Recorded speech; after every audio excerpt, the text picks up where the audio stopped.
Haji Mustafa Bisri misalnya pernah menyebut bukan awas ada harimau, tapi awas ada manusia.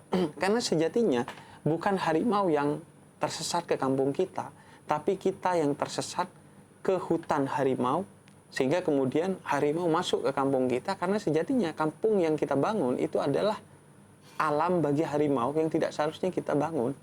Namun sebagian membangunnya secara ilegal, sebagian lagi membangunnya dengan mengakali aturan yang seharusnya zona hijau diubah menjadi zona seolah-olah bisa di-IMB-kan atau diizin membangun bangunan untuk kita.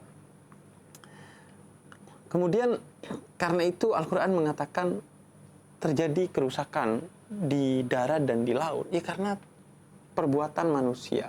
Sehingga kemudian dilanjutkan dalam ayat itu bahwa Allah menegur manusia dengan alam terjadi bencana yang membahayakan manusia, dan sebagian orang yang berakal akan sadar, tapi sebagian yang tidak berakal dia tidak akan sadar, karena bisa jadi korbannya bukan kita meskipun pelakunya kita.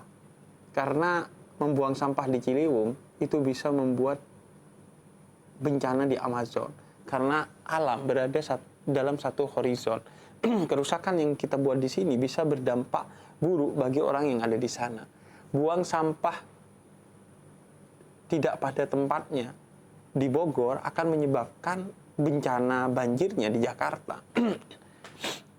Dan memang orang-orang yang menjadi korban di Jakarta, dia dirugikan secara material di dunia, tapi hukum Allah bersifat adil.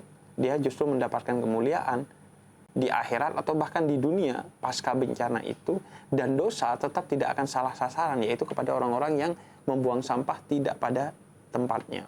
Oleh karena itu, dalam Islam kita diajarkan bahwa relasi kita dengan alam itu bukan relasi seperti yang diajarkan oleh masyarakat barat, khususnya setelah revolusi industri di Prancis dan Inggris yang disebut dengan era modernisme, dengan tokoh-tokoh seperti Francis Bacon dan lain sebagainya yang memposisikan alam sebagai objek dan manusia sebagai subjeknya, sehingga alam boleh dikeruk bahkan seenaknya untuk kebutuhan manusia.